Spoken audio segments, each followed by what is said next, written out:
Hello மக்களே, welcome back to our channel. Bigg Boss season 9 இன்னைக்கான promo 4 release ஆயிருக்கு மக்களே. நம்ம கவின் அவர்கள் மீண்டும் வீட்டு உள்ள என்ட்ரி கொடுத்திருக்காப்ல. அவரோட மூவி ப்ரொமோஷனுக்காக அவர் நடிச்சு வெளிவர இருக்கும் மூவியோட நேம் என்னன்னு பாத்தீங்கன்னா மாஸ்க். ஓகேவா? ஆண்ட்ரியா தான் வந்து இதுல வந்து ஹீரோயினா வந்து நடிச்சிருக்காங்க. அவங்க தான் ப்ரொடியூஸும் பண்ணிருக்காங்க. வெற்றிமாறன் சார் இதுல ஒரு பார்ட்டா இருக்காப்ல. சோ மூவி வந்து வெற்றி பெற வாழ்த்துக்கள் நம்ம சொல்லிக்கலாம். அது மட்டும் இல்லாம பிக் பாஸ் இங்க தரமான ஒரு சம்பவம் பண்ணியிருந்தாப்ல. நம்ம கவின் அவர்கள்கிட்ட ஒரு கார்டை ஒண்ணு கொடுத்து வீட்டு உள்ள மிட் வீக் எவிக்ஷனும் வச்சிருந்தாரு. கவின் அவர்கள் ஸ்டார்டிங்லேயே சொல்லியிருந்தாப்ல, நான் ஜாலியா வந்துட்டு ஜாலியா போலான்னு பார்த்தேன், பட் ஆனா Bigg Boss had other plans அப்படின்னு சொல்லிட்டு அந்த கார்டு எடுத்து காமிக்கும் போது விஜய் பார்வதியோட மூஞ்ச பார்க்கணுமே சரியான ஷாக்கு. விஜய் பார்வதிக்கு அவ்வளவு பயம் இருக்கு, நம்ம எவிக்ட் ஆயிடுவோம்னு சொல்லிட்டு அவ்வளவு பயம் இருக்கு. அவங்க வந்து கெமிக்கிட்டையும் புலம்புறாங்க, கெமி நான் தான் கெமி நான் தான் கெமி ஒரு மாதிரி அழுகுற மாதிரியே போயிட்டாங்க. ஓகேவா? அவ்வளவு பயத்துல இருந்தாங்க. அதுக்கப்புறமேட்டு நம்ம கவின் அவர்கள் வந்து அதை படிக்கல. ஓகேவா? அவர் வெளியே போயிட்டாரு. அதுக்கப்புறமேட்டு அது எஃப்ஜே படிக்க சொல்றாரு நம்ம பிக் பாஸ். அப்ப எஃப்ஜே படிக்கும் போது அந்த கார்டை தூக்கினவனே எல்லாருக்குமே ஷாக்கு. அதுல கார்ட்ல இருந்தது என்னன்னு பாத்தீங்கன்னா பிராங்க் அப்படின்னு சொல்லிட்டு பிக் பாஸ் பிராங்க் பண்ணாப்ல. பட் ஆனா விஜய் பார்வதி அந்த ஷாக்ல இருந்து வெளியே வரல. அது ஃபர்ஸ்ட் லெட்டர் பீன்னு இருந்ததுல, அதை பார்த்தோன்னே விஜய் பார்வதின்னு முடிவே பண்ணிட்டாங்க.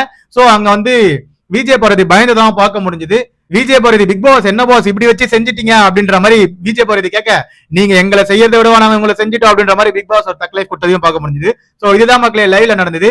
மிட் வீக் எவிக்ஷன் சொல்லிட்டு ஒரு பிளான போட்டு பிக் பாஸ் வேற லெவல்ல சம்பவம் பண்ணிட்டாப்ல. எல்லாருக்கும் பயத்தை உண்டாக்குனது உண்மையாலே வந்து வேற லெவல் கேம். பட் ஆனா இது ஒரு பிராங்கா அப்படின்னு பண்ணி முடிச்சிட்டாங்க.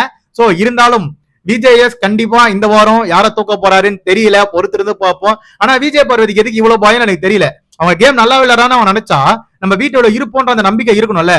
போன வாரம் திவாகர் போனதுல இருந்தே அவங்க கொஞ்சம் பயத்திலே தான் சுத்திட்டு இருக்காங்க. அதாவது இப்ப கூட பாத்தீங்கன்னு வச்சுக்கோங்களேன், அந்த பிராங்க் முடிஞ்சதுக்கு அப்புறமேட்டு விஜய் பார்வதி ஒரு மாதிரி ஆட்டிடியூட் கிரியேட் பண்ணிருப்பாங்க. அதாவது நான் கூட எக்ஸிட் ஸ்பீச் எல்லாம் ரெடி பண்ணிட்டேன், என்ன போக சொன்னா இப்ப கூட நான் ஹாப்பியா அவங்க எல்லாம் பேசிட்டு போயிருப்பேன் அப்படின்ற மாதிரி அங்க ஒரு சீனா போட்டாங்க.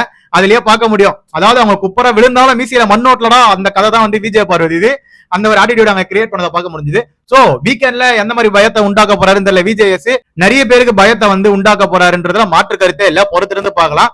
அப்புறம் கவின் பண்ண பிராங்க பத்தின கருத்துக்களை கீழே கமெண்ட் செக்ஷன்ல கமெண்ட் பண்ணுங்க. அதை பார்த்து நான் தெரிஞ்சுட்டு நம்ம சேனலை சப்ஸ்கிரைப் பண்ணி கூட இருக்க பெல் ஐகானை தட்டி விட்டுக்கோங்க. அப்பதான் நம்ம போற வீடியோ உடனே வந்து சேரும். Love you, bye, take care.